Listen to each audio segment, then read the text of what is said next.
This example is already a lot more complicated than the previous one, but again, it would be quite helpful if you recognize the mating pattern here. And actually, the funny part is, to make it easier for you, it's more or less the same pattern, just in a different place or region, whatever you call it.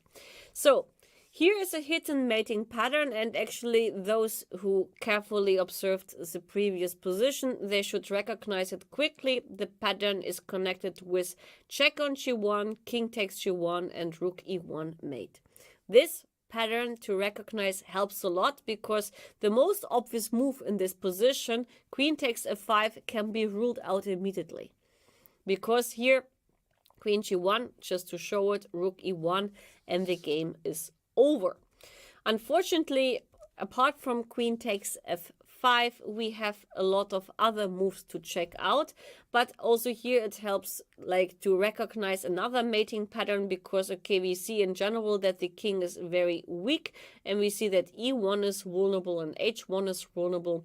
So that means that after taking on g4 here, h1 is open for the queen to go. So king f2 and queen e1. So this move is also easy to be ruled out. So that leaves already not so many moves. The other capture, which is obvious to check, is bishop takes g4. Here at least there is no mating trick, because now the pattern of queen g1 doesn't work, as the knight on g4 doesn't protect h2 anymore. Just to show it, queen g1 check. Rook e1, there's king h2, there's even queen f1, but in both cases here there is no issue. So that means that bishop takes g4 is a serious candidate move, but we should take into account, or we should try to evaluate the position after f takes g4.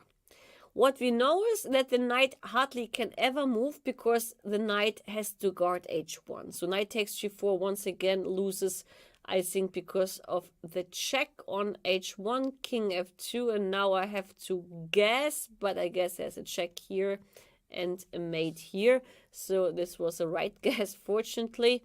So if he cannot take on g4, we have not many options, because these two guys don't play. For example, bishop d2. But here we recognize already that those pawns can be very annoying. So there might be some tricks with h3, for example, threatening mate on g2. And if you take, then we play g3, because now we have a free go for that pawn to move. And this looks quite ugly, to be honest. So that means bishop takes g4 we can also rule out, and suddenly we understand we don't have many moves. But in general, the whole thing in white's camp, which is weak, is g1 and e1. Because apart from the pattern with queen g1 check, we should also watch out for a pattern, let me just show you. I make a random stupid move like a5. The pattern of rook e1 check and queen g1 check can be also dangerous. Here it's not, because I have queen f1. However, then there's rook e8 check, so it is actually quite dangerous. But in any case, it is a problem which white does have in this position.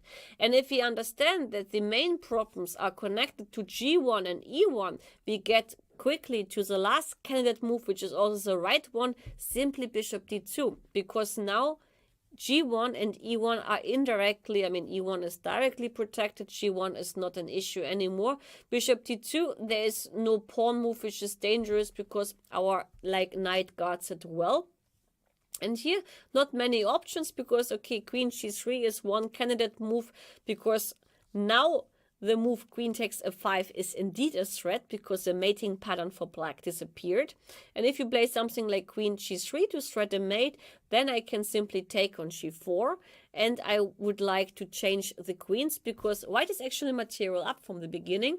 But when you have a weak king, it's always good to change the queens, because it makes your problems less severe. So after bishop takes g4, for example, queen takes d3, knight d3, f takes g4, and knight e5, white has actually, well, I would say close to be a winning position, because we have two pieces against the rook, and we have some attacking stuff here. We have a strong pawn on d7, which is also after rook d8 not yet in trouble, because there is some trick with knight takes g4 and knight f6 check related. So in any case, yes, how to get to bishop d2? Very simple. The first thing you should do is, how to get to bishop d2? Very simple. The first thing you should do is not to take on f5. I think it was in the game queen takes f5 and yes, and white lost, and it was actually a very strong player. It was Georgiou, some grandmaster, I bet, from Romania. He took on f5 and he missed the trick. So yes, in general, in the decision-making process, recognize patterns is also a very useful tool, because, well, the more you recognize, the more you can rule out the wrong moves like queen takes f5.